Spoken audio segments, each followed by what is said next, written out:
Hey, let's recap Legend of Korra, Book 4, Episode 10, entitled Operation Beifong. As it says in the title, this is all about rescuing the Beifong family that are being captive in Zoufu by Kuvira. So, last episode, Bolin joined Lin and Opal on their mission in order to get Opal back, which the entire episode is just like, him stating that he's not going to give up and that he's going to do whatever it takes. They're on Opal's bison Juicy, which is the most adorable bison in the entire world because she has snot coming out of her nose and it's really gross and she's clumsy, but it's really cute. So upon arriving on the outskirts of Zoufu, they realize Toph is already there, and Toph already knows that her family is not in Zoufu. They must be held captive somewhere else. And so at first, it's like a reunion, oh my gosh, wow, I haven't seen my mother in 20 years. And Opal's like, oh my gosh, Grandma Toph, hi! And Bolin is going all fangirl because Toph is his hero, and he is pretty much reflecting every fan of Korra who saw Toph for the first time. Ah! So they go to spy on the re-education camp where Bolin knows is just a few miles outside of Zoufu. And so they stake out the factory where Julie and Batar Jr. are working on the super laser with the spirit vines. And something goes wrong, and Kuvira's like, what? What's going on? The bugs are going to be fixed, correct? And Julie says, oh yes ma'am. She's very obedient. And actually the laser almost exploded, and if it wasn't for Batar, it would have exploded. Because he found like one of the gears was cracked or something. But Toph notices that Julie was lying, and so the entire fandom was like, we knew it! Julie was totally faking, and she was trying to sabotage Kuvira! And Bolin figures this out as well. Both Toph and Lin use their seismic sense, which is really, really cool, to notice that there is an underground structure with a lot of guards, and so obviously that's where the family is being held captive in a suspended prison. So they can't use their earthbending. So later at the campsite, Opal and Bolin and Toph and Lin are all having noodles. It's pretty, flashback to Atla. And then Bolin is like trying to talk to Toph, asking questions about metal bending, and she says, oh, you're talented because you can lava bend. So Bolin's freaking out, but then he asks a question that Korra fans have been asking since episode 1, who is Lin's dad? Lin's like, what are you doing bringing this subject up? And she gives him a look of death. But then Toph's like, well, he was this guy named Kanto, and he was a nice man, but it didn't work out. And everyone's like, okay then. And that's exactly what Bolin says, because that we have an answer. It turns out that Lin has the same feelings that all of the Korra fans do, that she didn't get to know her father. She grew up without him, and up until now, Toph would never talk about it. And so obviously that's caused her some pain and some upset in her entire life. And she's resented her mother in part because of this. And so, she's very infuriating, Toph, because, she's Toph. And so it turns out that Lin is still has all this baggage from her past. And she says, as soon as we rescue our family, we are through. So it's kind of a juxtaposition of, oh my gosh, yay, we have all the Beifongs, and we have, Toph and Lin in the same screenshot. But on the opposite end, it's like, oh, their relationship isn't that great, so we get it. But that's okay, we have a whole episode. Okay, so let's get to the breakout scene. They go to this underground prison where they're being suspended in a wooden cage, and Bolin and Toph project Lin using their earthbending to fly up to the cage, where she uses her metal cables to get everybody out, and then she throws them to Bolin, who catches them because Toph can't see them. Pretty great plan, and it's really utilizing all of their bending talents and their disabilities, and it's a great scene. Unfortunately, the guards notice. Batar and Kuvira are about to test their spirit weapon, and of course something almost explodes, and of course it was Julie sabotaging, and Kuvira finds out, and she is so upset because she swore her loyalty, and she's so mad that she banishes Julie and condemns her to being blown up by the laser in the abandoned town that they were going to test the laser on. And Opal hears this because Opal is the airbender above ground being the lookout. And so when they get reunited, Bolin's like, oh my gosh, Julie, we have to save her. And so Bolin and Opal, who follows him on her bison, go to the town to try to save Julie. And at the same time, Sue and Lin and her sons Wing and Wei are like, we have an opportunity to take down Kuvira and probably destroy the spirit weapon. And so they go, and they have this awesome battle.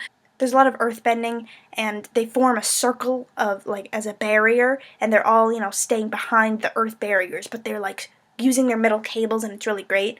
And then Sue decides to confront Kuvira, which is, a great interaction between the two of them, and that it's an epic fight. Sue even uses this armor, like she takes the metal and wraps it around herself and then starts to chuck things at Kuvira.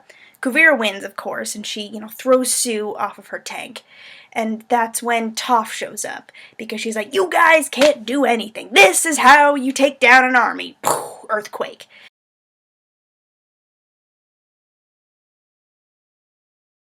Upon realizing that Opal is in the town, Batar says, "Wait, we have to stop the test." So he has a little weakness. He still has a soft spot for his family, which is ultimately going to be his downfall, probably.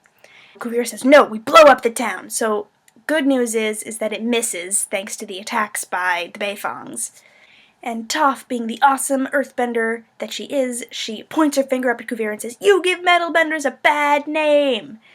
And instead of attacking Kuvira, as we all suspected, Toph says that, which still has its effect because she invented metal bending, and it's like she is looking down on Kuvira, which is, it's kind of like a really bad diss.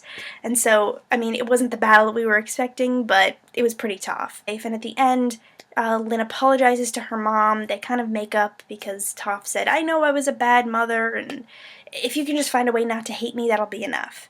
And they hug, which is really sweet, and Toph mentions that, "You know what, I'm done with all this battle stuff," and she gives this really great line that, at some point you gotta leave it to the kids. People were disappointed at that, but I thought it was pretty great because it showed that we're progressing in the Legend of Korra, so we're throwing back a lot to the original series and to the old characters that we really love, and we love seeing them, but at the same time, it's like, well, we're paralleling them, but we're also moving forward. Opal and Bolin also make up because she realized that he does have a very good heart, and he's actually came up with a great plan, and he's a really sweet guy. So Bopal's ship is officially sailing again. The climax of episode 10, the dreaded episode 10, because in all of the original series, the crap happened in episode 10. It was Jet, and then it was, finding out that Appo has been stolen, and then the invasion, and then in Korra it was, turning the tides when the attack on Airtepple Island happened, and then it was, the spirit portals in Unavatu, then you have the Earth Queen dying, and so we all were upset about episode 10, but things were pretty great. It was a pretty great Operation Beifong episode, until the very end, when Julie says Kuvira is attacking Republic City in 2 weeks. It's kind of metaphorical because Korra is ending in 2 weeks, which we're all very upset about. So back in Republic City, they're all preparing for Kuvira in their defense. So as we know, Varric and Asami have been working on these mecha flying suits, which are based off of those dragonfly spirits, and Varric is very, energetic about this idea. It's really cool. And what's interesting is Raiko says, "Where did the spirit rays come out?" And they're like, "No, we don't want to use that weapon." And he's like, "I want that weapon. Kuvira is using it. It's already being used." It's almost like the Cold War, It's like, well, Kuvira's using the weapon, so we have to use the weapon. And even to have it as a threat against each other. It's like, we have a spirit weapon, so do we. So we can't just both attack each other and then we'll just both blow up. Oh my god, all the political allegories, it's terrible. Raiko, you are such a stupid president. So also Wu comes up with the brilliant idea of evacuating the entire city. Of course, later he says to Mako that, "Oh no, this is all about impressing Korra," which of course is a little, Makora throwback, but, with Wu, you got one good idea. Korra decides to go into the spirit world and ask the spirits for assistance instead of creating a spirit weapon using the vines. Now, when she goes in there, she wants to, be, peaceful, bridge between the two worlds, but the spirits are like, "We don't want to fight a human war." No, that's exactly what Kuvira is doing, using spirits to influence a human war. We don't want to get involved. You want to abuse us and you want to use us, but we should be separate. Bringing the whole issue back of should we keep the spirits and human worlds separate. Korra is actually making a really good argument. We're all part of the same world. You should help us defend our city. But it's kind of coming back at her that she's doing exactly what Kuvira is doing. And so the Beifongs are rescued. Republic City is preparing for an impending attack, which I don't know is happening yet. So please get back to Republic City and warn them because we only have 2 weeks until it's over. Curse you, episode 10!